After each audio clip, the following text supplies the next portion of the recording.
Video دیکھی ہے، ہوں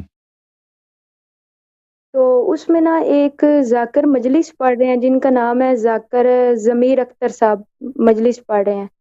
ہوں اس میں وہ کہہ رہے ہیں کہ نا کچھ مولا علی کے بارے میں بول رہے ہیں، وہ کہہ رہے ہیں کہ جو مولا علی ہیں ان کے بارے میں قرآن پاک کہہ رہا ہے، اللہ فرما رہا ہے کہ یہ اللہ رب الاربا ہے، ربوں کا رب ہے۔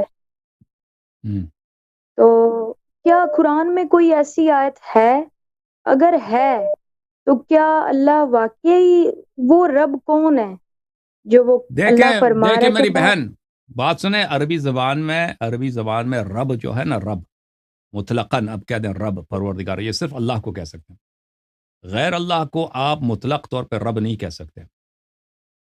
یہ غیر اللہ اچھا تعالیٰ کو، غیر اللہ تعالیٰ کو آپ اضافے کے ساتھ قید کر کے کہ یہ زمین کا رب ہے، یہ کھیتی کا رب ہے، یہ جانوروں کا رب ہے، مثلا کسی شخص کا کہ اونٹ ہے، یہ اینٹوں کا، یعنی اونٹوں کا جو پالنے والا ہے، اس کو آپ کہہ سکتے ہیں، ٹھیک ہے نا۔ اللہ تعالیٰ رب جی جی الارباب ہے، سب پالنے والوں کا وہ پالنے والا ہے، بلا شک کو بلا رائے۔ اور یہ رب کا لفظ جو ہے غیر اللہ، یہ سب مسلمانوں کا اس مسئلے پہ اجماع ہے، یعنی صرف شیعوں کا عقیدہ نہیں ہے۔ از غیر اللہ کے جی لیے آپ رب استعمال کر سکتے ہیں، لیکن مطلق نہیں، مقید کر کے آپ کہتے ہیں مثلا وہ اس چیز کا رب ہے، گھر کا رب ہے، کاروبار کا رب ہے، بچوں کا رب ہے، اس طرح آپ کہہ سکتے ہیں بچوں کا پالنے والا ہے، لیکن مطلق طور پر یہ اللہ رب العزت کی صفت ہے کہ مطلق کہہ دیں کہ رب یہ اللہ کے لیے، ٹھیک ہے نا، جی یہ جی۔ ہے۔ جی جی۔ اچھا، اور ایک اور سوال یہ میرا تھا کہ نا ہم۔ یہ جو امام حسن مجتبیٰ نے معاویہ کے ساتھ صلح کی تھی، ہم۔ کیا واقعی کی تھی اور کن شرائط پہ کی تھی؟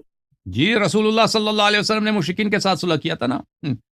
رسول پاک صلح جی حدیبیہ، صلح حدیبیہ کیا ہے؟ صلح حدیبیہ یہی ہے کہ مکے میں بت پرستی ہے، مکے میں بتوں کی جی پوجا ہو رہی ہے، رسول پاک صلی اللہ علیہ وسلم لشکر لے کے آئے ہیں، کفار کہتے ہیں ہمارے ساتھ صلح کرو بھائی، آپ ادھر کو حق نہیں ہے کہ آپ ادھر آ کے ادھر نماز پڑھیں، تو رسول پاک صلی اللہ علیہ وسلم نے کہہ دیا ٹھیک ہے معاہدہ کرتے ہیں۔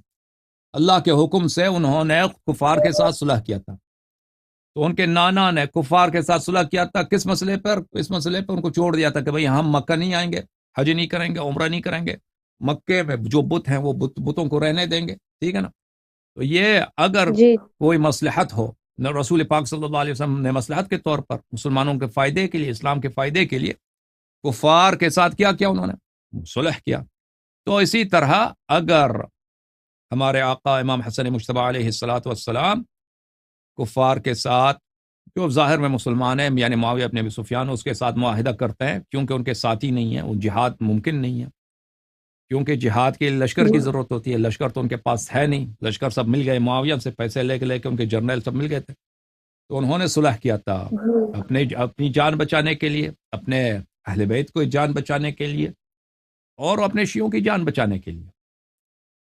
اور بالکل اگر وہ اس وقت صلح نہ کرتے، جیسے کربلا میں امام حسین علیہ الصلوۃ والسلام نے بھی بہت کوشش کی صلح کی، آخر دم تک انہوں نے صلح کرنے کی کوشش کی کہ جنگ نہ ہو کربلا میں، تو وہ سامنے والے نہیں مان رہے، صلح نہیں کرنا چاہتے تھے سامنے والے، تو امام حسین علیہ السلام نے بھی کوشش کی، لیکن معاویہ جو تھا یزید سے مختلف تھا، معاویہ صلح کرنا چاہتا تھا، کہتا تھا کہ ہم آپ کو قتل نہیں کریں گے، جی بس آپ حکومت ہمارے لیے چھوڑ دیں۔ اگر امام حسن مجتبیٰ علیہ السلام صلح نہ کرتے، وہی جو کربلا میں ہوا تھا وہی امام حسن علیہ الصلوۃ والسلام کے ساتھ بہت بڑے پیمانے پہ ہوتا، یعنی وہاں پر کوفے میں شیعوں کے سب قتل عام ہوتا، کیونکہ شام والے بہت بڑے لشکر لے کے آئے تھے، ان کو پتہ تھا کہ شیعہ کون کون ہے شام میں، تو سب کو، عراق میں کون کون ہے، وہ مدینے میں کون ہے، سب کو گھروں سے نکال کر ان کو ذبح کرتے ہیں۔